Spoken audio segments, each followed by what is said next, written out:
Serdecznie zapraszam do odcinka 40 playlisty Mroczna Historia pod tytułem Masoni, część 9. W poprzednim odcinku 39 opowiedziałem o związkach szkockich templariuszy z masonerią. W tym odcinku odpowiem na pytanie, czy szkoccy templariusze dopuścili się herezji. W podręczniku rycerzy zakonu świątynnego z 1852 roku znajduje się zapis. Po śmierci Jakuba di Molay niektórzy szkoccy templariusze stali się apostatami i za namową Roberta Bruce'a stanęli pod sztandarami nowego zakonu ustanowionego przez tego księcia i w którym inicjacje opierały się na inicjacjach zakonu świątynnego. Spróbujmy poszukać początków szkockiej masonerii. Szkoccy templariusze zostali ekskomunikowani w 1324 roku przez Larmeniusa, który uznał ich za dezerterów świątyni i rycerzy świętego Jana Jerozolimskiego. Określił ich jako łupieżców własności rycerzy, którzy winni być umieszczeni na zawsze poza granicami świątyni. Rzucił na nich klątwę: poza świątynię, teraz i w przyszłości zrobię to, mówię i rozkazuję. Podobną klątwę rzuciło kilku wielkich mistrzów przeciwko templariuszom, którzy zbuntowali się wobec prawowitej władzy.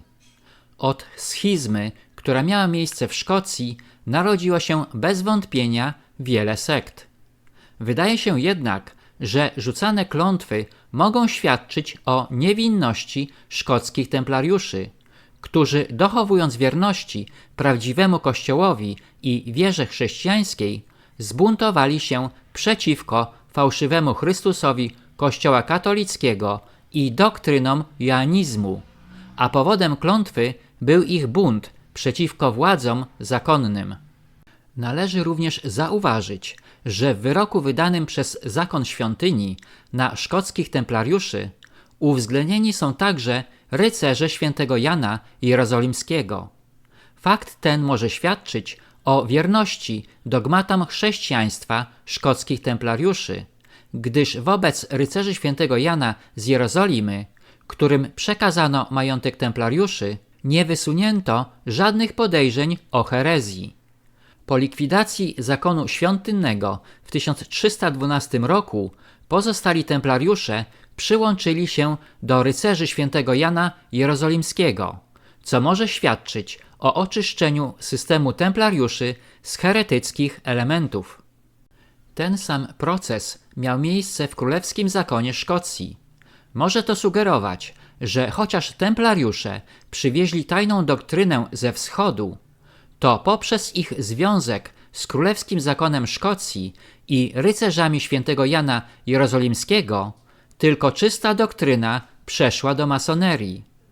Dla ówczesnych władz masońskich przyjęcie świętego Jana na patrona masonerii nie było następstwem joanizmu, ale sojuszu templariuszy z rycerzami świętego Jana Jerozolimskiego.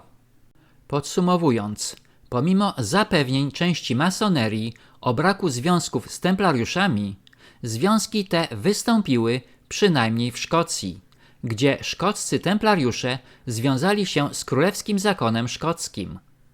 Klątwa rzucona na szkockich templariuszy przez władze zakonu świątynnego może świadczyć, że nie dopuścili się herezji, ale sprzeciwili się fałszywym doktrynom joanizmu praktykowanym przez ich zakon. Kolejnym tropem w poszukiwaniu powiązań masonów z templariuszami jest tak zwany święty Wem. Były to tajne trybunały sędziowskie założone w Westfalii w Niemczech przez Karola I Wielkiego w 772 roku naszej ery. Zanim jednak przejdziemy do tajnych trybunałów Wem, spróbujmy zrozumieć, w jakich okolicznościach zostały utworzone, a szczególnie wydarzenia historyczne poprzedzające ich powstanie.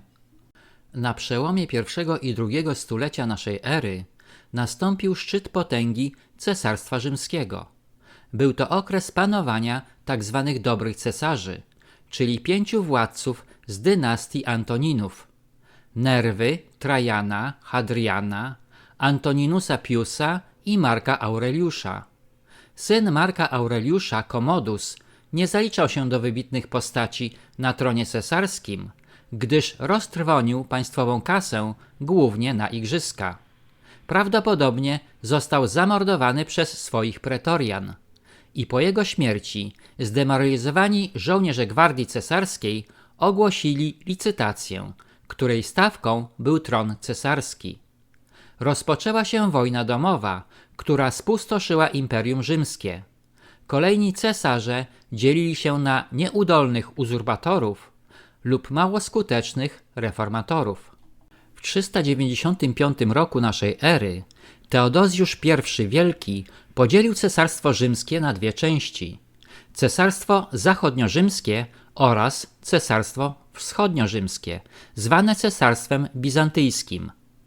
Podzielone cesarstwo z coraz większym trudem stawiało czoła najazdom barbarzyńców, które ostatecznie przeszły przez Alpy i druzgocąca przewaga Rzymu stopniała.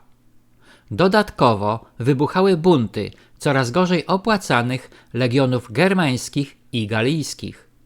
Odoaker, dowódca germańskich najemników, który w Cesarstwie Zachodniorzymskim doszedł do najwyższych stopni wojskowych, stanął na czele spisku wojska i 23 sierpnia 476 roku został obwołany królem barbarzyńskich oddziałów w Italii. 4 września 476 roku zdetronizował cesarza zachodniorzymskiego Romulusa Augustulusa i wygnał go na prowincję. Wydarzenie to przez wielu historyków uznawane jest za symboliczny koniec Cesarstwa Zachodniorzymskiego, starożytności i początek średniowiecza. Tymczasem Cesarstwo Wschodniorzymskie Bizancjum trwało nadal, aż do 29 maja 1453 roku, kiedy Konstantynopol został zdobyty przez wojska tureckie sułtana Mehmeda II. Zajęcie miasta i śmierć ostatniego cesarza bizantyjskiego, Konstantyna XI Dragazesa, spowodowały ostateczny upadek istniejącego od 395 roku Cesarstwa Bizantyjskiego. Odoaker zachował w Italii rzymską armię i administrację, a sam podporządkował się władającemu wschodem cesarzowi Zenonowi. Po śmierci Neposa Odoaker włączył Dalmację do rządzonego przez siebie państwa i następnie zdobył Sycylię, pokonując Wandalów. Odoaker odnosił sukcesy w walce z plemionami Rugiów i w 487 roku podbił zajmowane przez nich Noricum. Zaniepokojony sukcesami Odoakera, cesarz Zenon zachęcił króla Ostrogotów Teodoryka do zaatakowania Italii. 28 sierpnia 489 roku wojska Odoakera przegrały bitwę nad rzeką Aisonzo i Teodoryk opanował północną Italię. Odoaker bronił się do marca 493 roku w dobrze ufortyfikowanej Rawennie. W wyniku zawartego ostatecznie porozumienia obaj wodzowie mieli sprawować władzę wspólnie. Po kilku dniach Odoaker został razem z żoną, bratem Onuflem i synem Telą zamordowany przez swego rywala podczas uroczystej uczty. No cóż, Cesarstwo Rzymskie, pomimo potęgi militarnej, w końcu upadło w wyniku wspomnianych wydarzeń oraz niepohamowanej żądzy bogactwa i władzy ówczesnych włodarzy. Były to czasy burzliwe, pełne gwałtów i krwawych rzezi ludności w imię chorych ambicji ich przywódców. Ale koniec Imperium Zachodniorzymskiego i początek średniowiecza wcale nie zaowocował czasami pokoju.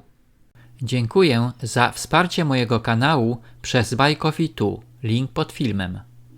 Na tym zakończę odcinek 40, w którym opowiedziałem o szkockich templariuszach i upadku Cesarstwa Zachodniorzymskiego. Serdecznie zapraszam do odcinka 41 pod tytułem Masoni, część 10.